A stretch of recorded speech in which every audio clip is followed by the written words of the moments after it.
नमस्कार दोस्तों, आप देखना शुरू कर चुके हैं वंदना जीएस क्लासेज के यूट्यूब प्लेटफॉर्म को। और मैं दीपक कुमार आ चुका हूं आपके साथ इस नए सेशन को लेकर के।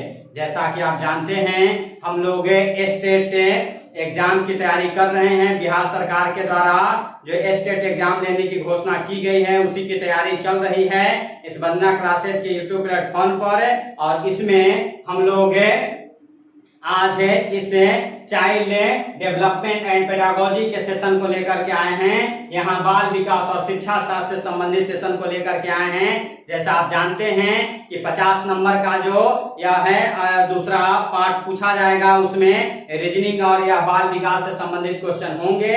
तो उसी के सेशन को साथ मैं उपस्थित हूँ। तो आज इस सेशन के अंतर्गत हम लोग बाल विकास से संबंधित कुछ क्वेश्चनों का या 40 क्वेश्चनों का एक सेट हम लोग करेंगे। इसे देखेंगे, बना करके एमसीक्यू देखेंगे, कितना आपसे बन रहा है, क्या हो रहा है, इन सारी चीजों की बातें की जाएगी। तो इस सेशन की शुरुआत करते हैं। आज है इसे एमसीक्यू के सहारे हम लोग आगे बढ़ रहे हैं।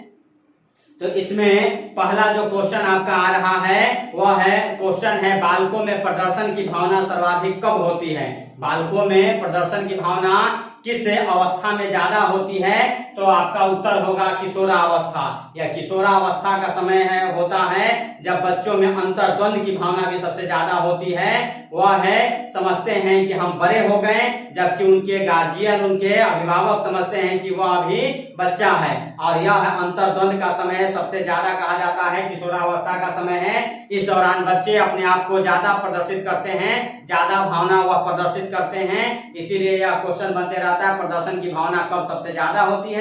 तो वह किशोरावस्था के दौरान होती है।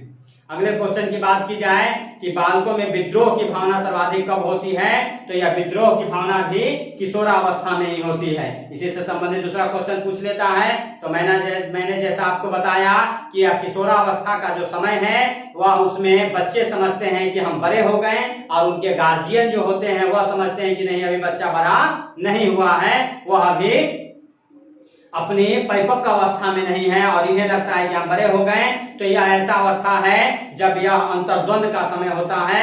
बच्चे अंतर्द्वंद होते रहते हैं, यह है बड़ों के सामने अपनी भावना को प्रदर्शित करते रहते हैं, और बड़े इनकी उसे अलग अलग वह मांगों को वह रोकते रहते हैं। तो यह है विद्रोह अवस्था का भी समय कहा जाता है, या विद्रोह की भावना का भी समय होता है। अगला क्वेश्चन है वे शिक्षा प्रदान करने की औपचारिक संस्था को क्या कहते हैं? तो अब जानते हैं यह विद्यालय ही है जहां औपचारिक शिक्षा की शुरुआत होती है, औपचारिक शिक्षा दी जाती है। अनौपचारिक शिक्षा जो है वह कहलाता है जो घर परिवार समाज से आपको मिलते रहता है। आपको अलग अलग जगह पर, आप हर जगह जहां कुछ अनुभव प्राप्त कर देते हैं, वह अनौपचारिक शिक्षा के रूप में होता है। जबकि औपचारिक शिक्षा या एकेडमिक जो कहा जाता है वह विद्यालय से शुरुआत होती है, विद्यालय से मिलता है। तो यह भी क्वेश्चन आप याद रखें। अगला क्वेश्चन है मूल प्रवृत्तियों के परिवर्तन का सर्वोत्तम उपाय क्या है? तो यह मतांगीकरण है। यह मूल प्रवृत्तियों के यह परिवर्तन का सर्वोत्तम उपाय होता है। आगे अगर बात करें तो बालकों को भय को दूर करने का सही उपचार क्या है? बालकों में डर की भावना को वह कैसे हटाए जाएंगे? तो स्वाभाविक है, बालकों में आत्मविश्वास पैदा करके, बालकों में आत्मविश्वास पैदा करके कि नहीं, यह है डर नाम का कोई चीज नहीं होता है। अलग अलग चीजों से वह जो डरते रहते हैं, भयाक्रांत रहते हैं, उसे खत्म करने का एकमात्र उपाय है उसमें सेल्फ कॉन्फिडेंस पैदा करना और उसमें आत्मविश्वास पैदा करना। इसके सहारे उसके डर की भावना को खत्म की जा सकती है। बाल विकास के लिए कॉन्सेप्ट आपको याद रखना है, सबसे अच्छा आंसर चूज करना है। जो आपके दिन प्रतिदिन घटनाएं घटते रहती हैं, मैं इसे बस पढ़ने की से अपेक्षा इसे समझने पर जोर देने की बात करता हूं कि आप अगर क्वेश्चन को ध्यान से पढ़ेंगे और 4 ऑप्शन उसमें देखेंगे तो आपको सबसे अच्छा उत्तर अपने आप नजर आ जाएगा कि यह सबसे अच्छा उत्तर ये मेरा हो सकता है, वह है यह सबसे अच्छा उत्तर हो सकता है। क्योंकि यह दिन प्रतिदिन हम लोगों की जीवन में घट रही घटनाओं से ही प्रेरित है, या घटनाओं से ही निकाला गया है कि बच्चे किस तरह की भावना करते हैं, किस तरह का व्यवहार करते हैं स्कूल में, अपने समाज में, अपने दोस्तों के साथ, अपने शिक्षकों के साथ। तो उस भावना को अगर आप गौर करें, आपने भी जिया है, सबने जिया है, उस भावना को गौर किया जाए तो उत्तर अपने आप आपको मिल जाएगा। तो इस तरह के क्वेश्चन बाल विकास के क्वेश्चन है, वहां 1 मिनट सोचिए, वह सबसे अच्छा आंसर आपको निकल करके आ जाएगा। यही सर्वोत्तम उपाय है इसको आंसर को चूज करने का। आगे देखिए तो क्वेश्चन कहता है बालकों के व्यवहार संबंधी समस्याओं पर सबसे अधिक प्रभाव पड़ता है किस चीज का, तो वह है वंश परंपरा का पड़ता है। या वंश परंपरा से ही उन लोगों का व्यवहार, बच्चों का व्यवहार जो है वह है निर्धारित होता है। यह है कहा भी जाता है यह जस छूटे अब जस छूटे छूटे न वंश विषेक। अगर देहाती भाषा की वह कहावत को करे तो यह जस छूटे अब जस छूटे छूटे न वंश विषेक। तो यह वंश की जो परंपराएं आ रही हैं, जो वह है कल्चर आ रहा है, जो आपके घर परिवार का होता है, वह जरूर बालकों को प्रभावित करता है, परिवेश प्रभावित करता है। तो यह क्वेश्चन यही पूछा है कि बालकों के व्यवहार संबंधी उसका जो बिहेव होता है, बिहेवियर जो कहते हैं, वह कहां से ज्यादा प्रभावित होता है, तो उसके वंश परंपरा से, उसके परिवार से प्रभावित होता है। जिस तरह की भावना से वह है उसके परिवार में वंश परंपरा में चलते रहती है, जिस तरह का उस बच्चों के साथ आप व्यवहार करते हैं, वह बच्चा दूसरे के साथ भी वही व्यवहार करता है। तो यह है व्यवहार की जो प्रक्रिया है, यह वंश से आती है, यह वंश परंपरा से होती है। तो क्वेश्चन को अगर समझते हैं तो उत्तर अपने आप आपको मिल जाएगा। अगला है कि माता पिता की बालक के प्रति उपेक्षा का उसके संवेगात्मक विकास पर कैसा प्रभाव पड़ेगा, तो स्वाभाविक है प्रतिकूल प्रभाव ही पड़ेगा। अगर माता पिता वह है जो घर में बच्चे के साथ अच्छा व्यवहार किया जाता है, उसका स्वभाव शुरुआत से ही अच्छा बना हुआ रहता है। लेकिन अगर माता पिता उसके प्रति वह अच्छी भावना नहीं रखते हैं, यानी उपेक्षा की भावना रखते हैं, वह आपस में लड़ते रहते हैं, बच्चे पर भी वह ध्यान नहीं देते हैं, तो वही व्यवहार उस बच्चे पर भी पड़ता है। यानी कि यह भी वंश परंपरा से संबंधित चीजें हैं कि माता पिता अगर अच्छे व्यवहार कर रहे हैं, घर परिवार में उसे मिल रहा है, तो दूसरों के साथ भी अच्छा व्यवहार करेगा वह है। और अगर गलत व्यवहार हुआ है, उपेक्षा की भावना रही है, उसकी बातों को नहीं सुना गया है, बच्चे को आप उसकी बातों को जो कहना चाहता है एक बार सुनिए, या बच्चों के लिए कहा जाता है उसकी बातों को सुनिए।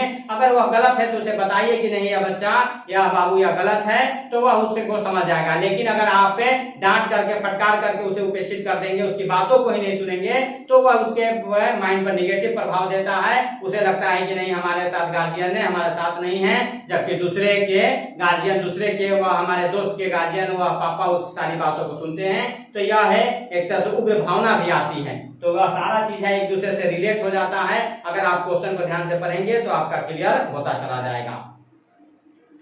आगे अगर बात करें 8वें क्वेश्चन की बात करें तो बालक के शारीरिक विकास को प्रभावित करने वाला सबसे महत्वपूर्ण कारक क्या है, तो सबसे महत्वपूर्ण कारक है उसका उत्तम स्वास्थ्य। अगर स्वास्थ्य अच्छा होगा तो स्वाभाविक है उसका शारीरिक विकास, शारीरिक ग्रोथ भी अच्छा होगा। तो स्वास्थ्य प्रभावित अगर होता है तो बच्चों में विभिन्न तरह की बीमारियां हो जाती है, जिसके कारण उनके शारीरिक विकास पर अगर बचपन में ध्यान नहीं दिया गया, वह पोलियो का ड्रॉप नहीं दिया जाता है, विकलांग हो जाता है, या तो अलग अलग है। अगर उस बच्चे के शारीरिक विकास को प्रभावित करने वाला सबसे महत्वपूर्ण कारक वह स्वास्थ्य होता है, उसका स्वास्थ्य अच्छा है तो शारीरिक विकास से सर्वोत्तम होता है। अगर स्वास्थ्य प्रभावित होता है विभिन्न कारणों से तो उसके शारीरिक विकास पर, शारीरिक गठन पर भी प्रभाव और प्रतिकूल प्रभाव पड़ना ही है। आगे अगर बात करें तो क्वेश्चन कहता है कि संवेग व्यक्ति को उत्तेजित दशा है या कथन किसका है। संवेग जो होता है वह व्यक्ति का एक उत्तेजित दशा है या उत्तेजना देने वाला एक दशा है, यह कहना है वुडवर्थ का, यह कहना है वुडवर्थ का। तो यह आपसे इस तरह के भी क्वेश्चन कुछ पूछे जाते हैं, कथन और कारक पूछे जाते हैं, या कथन किसका है, किसका स्टेटमेंट होता है, तो उन विद्वानों के स्टेटमेंट को आपको याद रखना है। अगर अगले क्वेश्चन की बात करें तो शिक्षा और समाज का संबंध किससे है, तो वह है शिक्षा और समाज का संबंध है या घनिष्ठ रूप से एक दूसरे से जुड़ा हुआ है। यह है समाज और शिक्षा एक दूसरे से घनिष्ठ रूप से जुड़े हुए हैं। तो यह भी याद रखना है समाज में जिस तरह की वह व्यवहार होता है वह शिक्षा को प्रभावित करता है, तो शिक्षा और समाज एक दूसरे से प्रभावित होते हैं।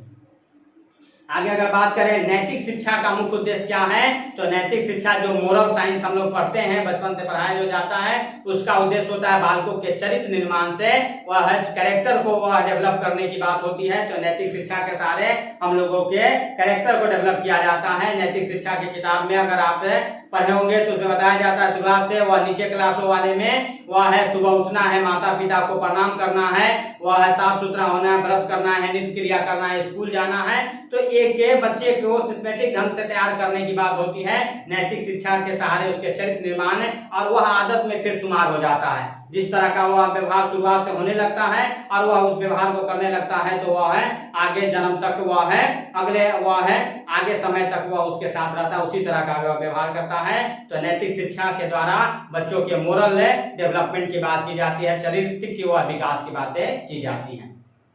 अगला अगर क्वेश्चन की बात की जाए तो प्राचीन शिक्षा शास्त्रियों ने नैतिकता का संबंध जोड़ा है किससे, तो धर्म से। प्राचीन शिक्षा शास्त्रियों ने नैतिकता का संबंध धर्म से जोड़ा है। यह अगर गुरुकुल की बात की जाए, गुरुकुल का कॉन्सेप्ट देखा जाए तो यह नैतिकता संबंधी वह शिक्षा धर्म से जोड़ करके कि धार्मिक शिक्षा उसे दीजिए, वह चरित्रवान बनेगा, वह नैतिकवान बनेगा। तो धर्म से जोड़ करके वह बनाया गया है। तो प्राचीन शिक्षा शास्त्रियों ने नैतिकता का संबंध किससे जोड़ा है, तो वह रिलीजन से जोड़ा है, धर्म से जोड़ा है। अगला क्वेश्चन है जीविकोपार्जन के उद्देश्य की पूर्ति है तो शिक्षा परिवर्तन लाती है व्यक्ति की बौद्धिक और मानसिक स्थिति में। तो यह क्वेश्चन कह रहा है कि जीविकोपार्जन के उद्देश्य की पूर्ति हेतु शिक्षा परिवर्तन लाती है किस चीज में, तो व्यक्ति के बौद्धिक और मानसिक विकास में। या बौद्धिक और मानसिक विकास जो है जितना डेवलप होगा जीविकोपार्जन के लिए वह उतना अच्छा होगा। वह है जितना आपका बुद्धि होता है उसी के अनुसार आप अर्न करते हैं, जीविकोपार्जन कर पाते हैं, अपने जीवन जीने के लिए वह है आप आमदनी का स्रोत अच्छा ढूंढ पाते हैं। तो यह किस पर निर्भर करता है, यह बौद्धिक विकास पर। इंटेलेक्चुअल पर्सन जो कहा जाता है वह अगर बनते हैं तो आप जीविकोपार्जन के 10 तरीके आप जान सकते हैं और उसके सहारे आप अपने जीवन को आगे बढ़ा सकते हैं। तो जीविकोपार्जन का उद्देश्य की पूर्ति है तो शिक्षा परिवर्तन लाती है व्यक्ति के बौद्धिक और मानसिक स्थिति में। आगे बात करें तो लोकतंत्र में शिक्षा का सर्वाधिक महत्वपूर्ण उद्देश्य क्या है, तो लोकतंत्र या जो डेमोक्रेसी चल रही है, डेमोक्रेटिक जो सरकारें चल रही हैं सभी विश्व में हर जगह उनका सबसे वह बड़ा चीज है सभी को शिक्षित करना। या सरकार की भावना है वह लोगों को शिक्षित करना, वह है पढ़ा हुआ नागरिक होगा, सब नागरिक होगा तो देश के डेवलपमेंट के लिए काम करेगा। अगर पढ़ा लिखा नहीं होगा, अनपढ़ नहीं होगा तो वह है उसे देश के डेवलपमेंट के बारे में नहीं सोच सकता। यही कारण है कि यह शिक्षा को लेकर के यह मौलिक अधिकार भी दिया गया है। 6 से 14 वर्ष के बालकों के अनिवार्य मुफ्त शिक्षा की व्यवस्था की गई है अनुच्छेद 21A के तहत। पॉलिटिकल साइंस में जाते हैं तो आर्टिकल 21A के तहत यह बताया गया है 6 से 14 वर्ष के बालकों के लिए अनिवार्य मुफ्त शिक्षा की व्यवस्था की गई है। फिर मौलिक कर्तव्य में फंडामेंटल ड्यूटीज में भी हर माता पिता का 11वां कर्तव्य जो जोड़ा गया 2002 में वह है इसी के सहारे जोड़ा गया। यही बात जोड़ा गया कि हर माता पिता का यह कर्तव्य होगा कि वो अपने बच्चों को शिक्षित करे, 6 से 14 वर्ष के बच्चों को शिक्षा अनिवार्य रूप से दे। तो यह लोकतंत्र में यह डेमोक्रेटिक सरकार की हमारी गवर्नमेंट की भी सर्वाधिक महत्वपूर्ण उद्देश्य होता है सभी व्यक्तियों को, अपने सभी नागरिकों को शिक्षित करना। आगे अगर बात करें तो विद्यार्थियों में राष्ट्रीय भावना जागृत करने का महत्वपूर्ण माध्यम क्या है, तो यह भी है शिक्षा। यह शिक्षा ही है, वह है अगर शिक्षित व्यक्ति होगा उसी में देश प्रेम की भावना बढ़ेगी, उसमें देश प्रेम की भावना होगी, उसे पता होगा कि हमें किस तरह से देश की रक्षा कर सकते हैं, कैसे रक्षा कर सकते हैं, क्या हमारे लिए अच्छा होगा, क्या आपके लिए अच्छा होगा। एक शिक्षित व्यक्ति होता है वो अपने आप को समझता है कि हमारे लिए क्या गलत है, क्या हमारे लिए सही है, वह समझता है। तो उसी तरह से वह देश के लिए भी समझेगा, देश के लिए भी जानेगा कि देश के लिए क्या गलत है, क्या सही है। या आज देश के लिए आत्मनिर्भर भारत की बात की जा रही है तो वह आत्मनिर्भर भारत क्यों जरूरी है, यह है शिक्षित व्यक्ति है, समझदार है, हमारी सरकार समझ रही है इसलिए वह बता रही है। तो यह है शिक्षा जो है आत्मनिर्भरता की बात करती है, वह आत्मनिर्भर भारत की बात करता है, आत्मनिर्भर लोग की बात करता है, आत्मनिर्भरता बढ़ाती है। तो विद्यार्थियों में राष्ट्रीय भावना जागृत करने का भी माध्यम क्या है, शिक्षा है। इससे वह राष्ट्रीय भावना प्रेरित होता है। इसीलिए स्कूल कॉलेजों में इस चीज पर जोर दिया जा रहा है, बचपन से ही जोर दिया जाता है। आगे नैतिक पतन के लिए उत्तरदायी क्या है, तो चरित्रहीनता। यह है चरित्र, कैरेक्टर अगर आपका सही होगा तो वह नैतिकता रूप से भी, वह नैतिक रूप से वह बालक अच्छा होगा। तो नैतिक पतन के लिए उत्तरदायी क्या होता है, तो वह चरित्रहीनता। यह है कहा जाता है, यह है अलग अलग चीजें कही जाती है कि वह है स्वास्थ्य सबसे बड़ा धन होता है लेकिन सबसे बड़ा धन चरित्र होता है। यह गया तो एवरीथिंग इज लॉस आप सुने होंगे। तो यह इसी चीज को बनाए रखना होगा, इसी चीज को बताया गया है। आगे अगर बात करें तो पाठ्यक्रम निर्माण में सबसे अधिक महत्वपूर्ण भूमिका किसकी होती है, तो शिक्षकों और शिक्षाविदों की होती है। यह पाठ्यक्रम जो बनाया जाता है स्कूल कॉलेजों स्तर पर, पाठ्यक्रम निर्माण में सबसे अधिक महत्वपूर्ण किसका है, वह योगदान होता है तो शिक्षकों और शिक्षाविदों का योगदान होता है। वही इस तरह के पाठ्यक्रम में यह है करिकुलम डेवलप करते हैं जिसके सहारे बच्चों को नैतिक शिक्षा, सामाजिक शिक्षा, हर तरह से उनके डेवलपमेंट के लिए काम करता है। अभी हाल में देखिए नई शिक्षा नीति लाई गई है सरकार के द्वारा, यह है 2021-20 से लागू किया जा सकता है। तो यह है उस डेवलपमेंट की बात करता है और इसका भार किस पर है, तो वह शिक्षकों और जो शिक्षाविदों पर है।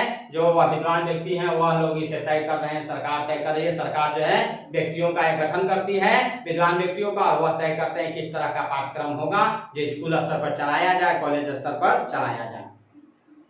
आगे अगर है तनाव को कम करने के लिए आज सबसे अधिक किस चीज की आवश्यकता है, तो यह योग शिक्षा की है। यह है जो मेंटल रूप से लोग डिस्टर्ब हो रहे हैं या विभिन्न तरह की आत्महत्या कर रहे हैं, हाल में जो एक न्यूज आया, तो इस चीज के लिए अगर आप योग साधना से जुड़े हुए हैं तो यह है इस चीजों की तनाव को आप कम कर सकते हैं। बार बार यह बताया जाता है तनाव कम करने के लिए योग शिक्षा सबसे ज्यादा जरूरी है, आज इसकी डिमांड बढ़ रही है। तो यह याद रखेंगे। मनोविश्लेषण विधि के जन्मदाता कौन है, फ्रायड महोदय हैं। तो यह मनोविज्ञान है, यह है जो होता है साइकोलॉजी जो कहते हैं उसके, वह है विधि के निर्माता कौन है, जन्मदाता कौन है, तो फ्रायड महोदय इसके जन्मदाता माने जाते हैं। यह आपको डायरेक्ट याद रखना है। आगे अगर बात की जाए बालकों की दक्षता का मापन है किया जाता है तुलनात्मक विधि के द्वारा। बालकों की दक्षता का मापन कैसे किया जाता है, तो तुलनात्मक विधि, दूसरे के बच्चे से तुलना की जाती है कि वह है इसी एज का इस बच्चे में क्या स्थिति है, इसी एज की इस बच्चे में क्या स्थिति है। तो दक्षता वह किस तरह का वह दक्ष हुआ है नहीं, अलग अलग है, वह शारीरिक दक्षता से लेकर के हर दक्षता की बातें की जाती है। तुलनात्मक विधि के द्वारा अध्ययन करना अच्छा होता है। तो बालकों की दक्षता का मापन तुलनात्मक विधि किसे किया जाता है। आगे अनुसंधान कार्य में सर्वाधिक उपयोगी क्या है, तो प्रश्नावली। अनुसंधान कार्य में प्रश्नावली सबसे या सहायक विषय वस्तु हो जाता है, सबसे सर्वाधिक उपयोगी चीज हो जाती है, क्योंकि इसी के द्वारा प्रश्नावली एक तय किया जाता है और खोजों को डेवलप किया जाता है, अनुसंधान को डेवलप किया जाता है, अनुसंधान किया जाता है, उसके तह तक, उसके वह है अंतिम छोर तक पहुंचा जाता है एक प्रश्नावली बना करके। आगे क्वेश्चन है बालकों में स्वतंत्रता की आकांक्षा प्रबल होती है कब, तो वही किशोरावस्था में। आपको बताया किशोरावस्था या द्वंद्व का समय होता है जब बच्चे अपने आप को फ्रीडम करना चाहते हैं, अपने आप को आजाद करना चाहते हैं, अपने मन के मालिक बनना चाहते हैं। वह चाहते हैं कि जैसा हम कर रहे हैं वैसा हो, वैसा हमारे घर में हो, वैसा हमारे अकॉर्डिंग हो। तो वह है स्वतंत्रता की बात करता है। बालकों में स्वतंत्रता की आकांक्षा प्रबल कब होती है, तो किशोरावस्था में। छोटा बालक होता है वह दूर नहीं जाना चाहता, स्वतंत्र नहीं, माता पिता के पास रहना चाहता, माता दूर हटती है और वह रोने लगता है। तो यानी कि किशोरावस्था के समय स्वतंत्रता ज्यादा बच्चे चाहते हैं, यह द्वंद्व का भी समय माना जाता है। आगे अगर बात करें बुद्धि का अधिकतम विकास होता है कब, तो किशोरावस्था में ही। इस दौरान बुद्धि का भी विकास होता है, डेवलपमेंट होता है। तो बुद्धि का भी सर्वाधिक विकास किस अवस्था में होती है, तो किशोरावस्था में होती है। चरित्र विकास का मुख्य संबंध किससे है, तो नैतिक विकास से है। अभी हम लोग देखें यह है चरित्र विकास का मुख्य संबंध नैतिक शिक्षा से है, नैतिक विकास से है, मोरल डेवलपमेंट से है। यह है इसीलिए बचपन से पढ़ाया जा रहा है, बताया जाता है, उसी पर निर्भर करता है। शिक्षा की प्रथम पाठशाला क्या होती है, तो परिवार होता है। और यह बात आपको यह है सभी चीजों का डेवलपमेंट परिवार से होता है। तो परिवार का जैसा माहौल होता है उसी तरह का वह जीवन भर उसके वह है विचारों पर प्रभावित करता है उस बच्चे का। तो यह है शिक्षा की प्रथम पाठशाला क्या मानी जाती है, परिवार माना जाता है। इसीलिए बच्चों के साथ परिवार में शुरुआत से अच्छा व्यवहार करे, वह बच्चा अच्छा बनता है। वह अगर उसका प्रतिकूल माता पिता का प्रतिकूल प्रभाव होता है तो वह उस पर प्रभावित करता है। आगे अगर बात करें तो फिर वह है शिक्षा वह प्रक्रिया है जो बालक के आंतरिक गुणों को प्रभावित करती है। या कथन किसका है, तो फ्रॉवेल महोदय का है, या फ्रॉवेल महोदय का है। यह आपको डायरेक्ट क्वेश्चन याद रखना है। शिक्षा वह प्रक्रिया है जो बालक के आंतरिक गुणों को प्रभावित करती है। कथन किसका है, फ्रॉवेल महोदय का है। अगला क्वेश्चन है मानव शरीर में स्वस्थ मस्तिष्क का निर्माण करना शिक्षा या कथन किसका है, या अरस्तु का है। या अरस्तु जो एरिस्टोटल आप जानते हैं, यह है कई विषयों के ज्ञाता रहे हैं। यह है अरस्तु का कथन है मानव शरीर में स्वस्थ मस्तिष्क का निर्माण करना ही शिक्षा है। शिक्षा क्या है, तो मानव शरीर में मस्तिष्क का, स्वस्थ मस्तिष्क का यह है विकास करना ही शिक्षा। यानी शिक्षा का उद्देश्य भी कर सकते हैं कि क्या है, वह अरस्तु के अकॉर्डिंग तो मानव शरीर में स्वस्थ मस्तिष्क का निर्माण करना ही शिक्षा का मुख्य उद्देश्य होना चाहिए। यह कथन किसका है, अरस्तु का है, एरिस्टोटल का है। आप जानते हैं यूनान के यह रहे और सिकंदर के गुरु रहे हैं अरस्तु, जो एरिस्टोटल के नाम से जाने जाते हैं, सिकंदर के गुरु माने जाते हैं। जो सिकंदर भारत पर 326 बीसी में आक्रमण किया था, वह अरस्तु के गुरु, वह अरस्तु किसके गुरु है, तो सिकंदर के गुरु है। आगे जिसमें पाठ्यक्रम निर्धारित हो उसे क्या कहते हैं, तो उसे औपचारिक शिक्षा कहते हैं। जिसमें पाठ्यक्रम निर्धारित हो उसे क्या कहते हैं, वह औपचारिक शिक्षा कहलाती है। तो यह है पाठ्यक्रम निर्धारित होकर के औपचारिक शिक्षा दी जाती है। जो स्कूल कॉलेजों में होता है पाठ्यक्रम निर्धारित होता है, उसी के अकॉर्डिंग शिक्षा दी जाती है। आगे शिक्षा के माध्यम से मानव को ईश्वर के समीप ले जाना चाहते थे डॉक्टर राधाकृष्णन। आप जानते हैं सर्वपल्ली डॉक्टर राधाकृष्णन है, यह है बहुत बड़े शिक्षाविद रहे। उन्हीं के वह जन्मदिन के अवसर पर हम लोग शिक्षक दिवस मनाते हैं। तो उनके अनुसार वह शिक्षा के माध्यम से मानव को ईश्वर के समीप ले जाना चाहते थे। कौन? तो डॉक्टर राधाकृष्णन। शिक्षा के माध्यम से मानव को ईश्वर के करीब यानी नैतिक डेवलपमेंट की भी बातें किया है इन्होंने भी। ईश्वर के करीब जाना यानी कि नैतिक रूप से, चारित्रिक रूप से आपका अच्छा होना ही कहा गया है। तो डॉक्टर राधाकृष्णन का कथन है। और मॉन्टेसरी ने औपचारिक अनौपचारिक शिक्षा का सर्वोत्तम स्तर माना है घर को। अनौपचारिक शिक्षा, औपचारिक शिक्षा, आपको दो चीजों को जानना है। तो अनौपचारिक शिक्षा जो घर परिवार समाज से आपको मिलता है वह अनौपचारिक शिक्षा कहलाता है। और उसका वह प्रथम केंद्र बिंदु कौन होता है, तो परिवार होता है, घर होता है। प्रथम केंद्र बिंदु घर होता है। यह मॉन्टेसरी ने औपचारिक अनौपचारिक शिक्षा का सर्वोत्तम स्तर किसे माना है, तो अपने घर को माना है। तो आज है हम लोग यह 30 क्वेश्चन ने यहाँ किए हैं। इसे इसका सेकंड वीडियो जो होता है वह है आपको नेक्स्ट पार्ट में आएगा। वह अगले दिन है, आपको अगले दिन इसका नेक्स्ट पार्ट आपको मिल जाएगा। तो हम लोग ये स्टेट की तैयारी बहुत जोर शोर से इस चैनल पर कर रहे हैं। अलग अलग सब्जेक्ट के आपको सब्जेक्ट का वह आपको मिल रहा है।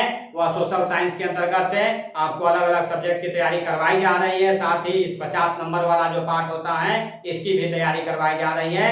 तो आप वंदना क्लासेस से जुड़े हुए रहें। और यह है वीडियो अगर आपको पसंद आया हो तो आप सब्सक्राइब करना ना भूले, बेल बटन दबाना ना भूले और या कमेंट करना भी ना भूले। आप कमेंट करके बताइए कि और आप किस तरह के वीडियो चाहते हैं और क्या चाहते हैं, उस तरह के वीडियो हम आपके सामने लाते रहेंगे। वंदना क्लासेज पर उस तरह का वीडियो आते रहेगा और आपके सपनों को उड़ान भरते रहेगा। आपके सपनों की पूरा करने के लिए हम आपके साथ जुड़े हुए हैं। तो आज के लिए इतना ही। बहुत बहुत धन्यवाद। Thank you. जय हिंद।